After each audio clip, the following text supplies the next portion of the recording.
Tahun yang lalu, Tuhan yang masih waktu itu disebut Yesus karena belum jadi Tuhan, karena masih menjadi manusia. Itu sama seperti kita, manusia. Tuhan sama seperti kalian dan saya. Ketika orang tuanya gak komplit, tinggal nyokapnya doang, dia minder gak? Oh enggak dong, kan dia Tuhan Yesus. No, saat itu dia masih manusia. Oh enggak dong, kan dia Tuhan Yesus. No, saat itu dia masih manusia. Sama seperti kalian dan saya. Jadi kita jangan berpikir mulai hari ini, Yesus mah bisa mati di kayu salib, dia berani mati, dia bisa seperti itu karena dia Tuhan. No, dia manusia. Sama seperti kalian dan saya. Dan Tuhan pun merasakan hal yang sama. Kenapa? Karena ia disamakan dengan manusia. Karena itu kalau kita semua diajar di sini untuk menjadi seperti Kristus, itu fair. Fair enough. Kenapa? Dia sama seperti kau dan saya. Kita sama seperti Tuhan Yesus. Waktu itu belum jadi Tuhan ya, masih jadi manusia ya.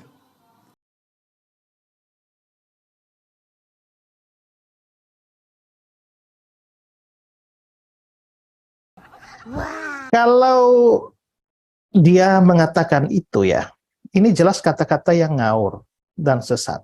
Karena kalau dikatakan Yesus belum jadi Tuhan, lalu pertanyaan kita sebelum jadi Tuhan, Yesus itu apa sebenarnya? Maksudnya dia yang pasti manusia, Pak, berarti. Ruwet. Ya, kalau demikian maka di situ masalahnya. Masalahnya adalah Alkitab tidak pernah berkata bahwa Yesus adalah manusia yang jadi Tuhan. Melainkan Tuhan yang jadi manusia. Ya. Kalau kita melihat di dalam teks Yohanes 1 ayat 14, pada mulanya firman bersama-sama dengan Allah. Firman itu adalah Allah. Kita di sini tidak membedakan antara Allah dan Tuhan, ya, walaupun ada beda, tapi dalam penggunaan hari-hari ya, Tuhan atau Allah yang bersama. Firman itu adalah Allah. Baru ayat 14, firman itu telah menjadi manusia. Jadi aslinya kita bisa lihat Tuhan dulu atau Allah dulu lalu menjadi manusia. Juga 1 Timotius 3 ayat 16. Dan sesungguhnya agunglah rahasia ibadah kita. Dia yang telah menyatakan dirinya dalam rupa manusia. Dia menyatakan dirinya dalam rupa manusia. Berarti sebelum itu, ya, sebelum menjadi manusia, dia memang adalah Tuhan atau adalah Allah. Setelah itu menjadi manusia.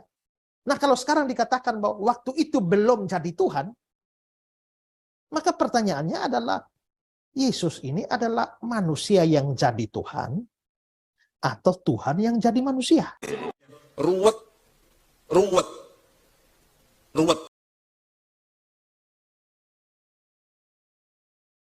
Allah punya pantat, Bu, ya?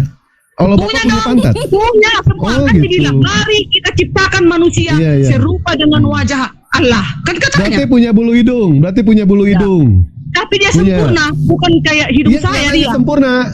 Iya, saya nggak tanya sempurna. Berarti Tuhan Ibu yang ibu banggakan itu punya bulu hidung. Ya, kan sembahlah punya Allah pantat, yang ya? hidup kekal katanya. Iya. Jangan ke situ. Jangan ke situ. Saya nggak akan bantah kok. Pernyataan Ibu saya nggak akan bantah. Berarti Tuhan yang konon Ibu katakan serupa dengan gambar manusia, artinya Tuhan itu punya pantat, punya bulu hidung, betul? Punya lato-lato pun. Oh, punya lato-lato. Ruwet.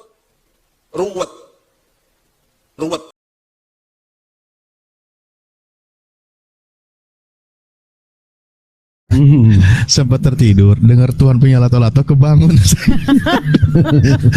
Itu Bu Derni sendiri yang bilang, aduh kocak kali ini orang.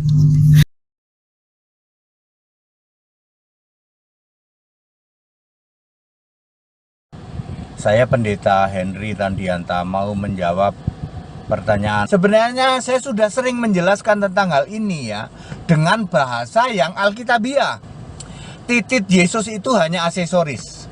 Maksudnya fungsinya hanya untuk sekresi, untuk saluran pembuangan air pipis ya toh. Plus untuk disunat. Di dalam Lukas 2 ayat 21 itu Yesus disunat pada hari ke-8. Udah fungsinya untuk itu. Ya, lalu saya akan jelaskan ini pakai bahasa yang levelnya bisa kamu pahami. 1. Titit Yesus cuman aksesoris, hanya untuk sunat, sama untuk saluran pengeluaran pipis. Kedua, titit Yesus nggak bisa berdiri, udah gitu.